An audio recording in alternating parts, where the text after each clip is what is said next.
दिदी के गर्दै हो? यता र न मम्मी।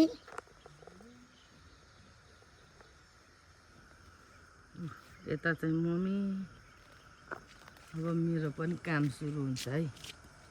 यो उकाउने, यो भट्टको झार उकाउने हो आज। झार फेरि यस्तो आइरहेको छ, के गर्नु।